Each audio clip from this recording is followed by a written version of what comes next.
మొదటి పట్టణము సంఖ్యాకాండము 21వ అధ్యాయము 4 నుంచి 9 వచనములు. సంఖ్యాకాండము 21వ అధ్యాయము 4 నుంచి 9 వచనములు.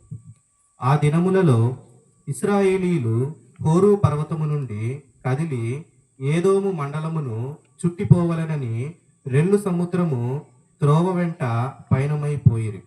కానీ ఆ ప్రయాణమున ప్రజలు సహనము కోల్పోయి మోషే మీదను దేవుని మీదను తిరగబడిరి.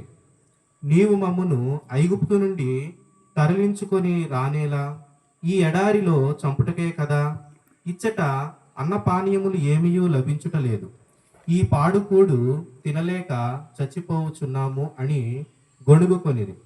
అప్పుడు ప్రభువు విషసర్పములను పంపగా వాని కాటు వలన ప్రజలు చాలామంది మరణించిరి. అంతట వారు మోషే వద్దకు వచ్చి, మేము నీకును దేవునికిని ఎదురుగా మాట్లాడి తప్పు చేసితిమి. నీవు ప్రభువునకు విన్నపము చేసిన ఈ పాముల బెడద తొలగింపుము అని వేడుకొనిరి.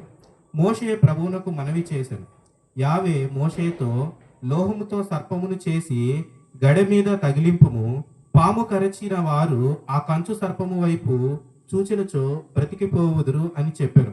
కనుక మోషే కంచు సర్పమును చేసి గడ మీద తగిలించెను. పాము కరచిన వారు ఆ సర్పము వైపు చూచి చావును తప్పించుకొనిరి. ఇది ఏలిన వారి వాక్కు.